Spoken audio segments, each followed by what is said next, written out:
মাননীয় প্রধান উপদেষ্টা, আমাদের বাড়ি বাড়ি পাসপোর্ট দিতে হবে না, আমাদেরকে মাথার উপরও রাখতে হবে না।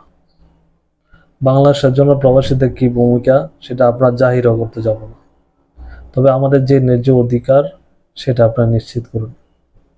বর্তমানে মালয়েশিয়ার হাজার হাজার প্রবাসী অবৈধ রয়েছে, কারণ পাসপোর্ট জটিলতার কারণে।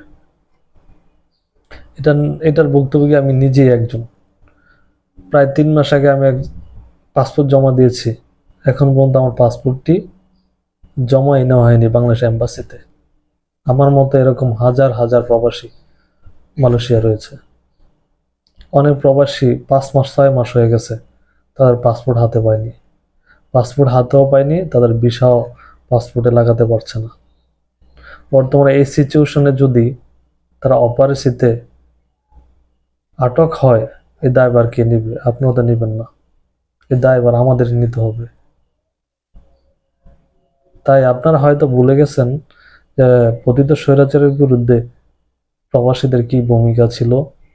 তারা রিমিটের শাটডাউন করেছিল, বিভিন্ন দেশে তারা আন্দোলনদের সংহিত জানিয়ে তারা আন্দোলনও করেছিল। সেই প্রতিদান আপনারা এখন দিচ্ছেন।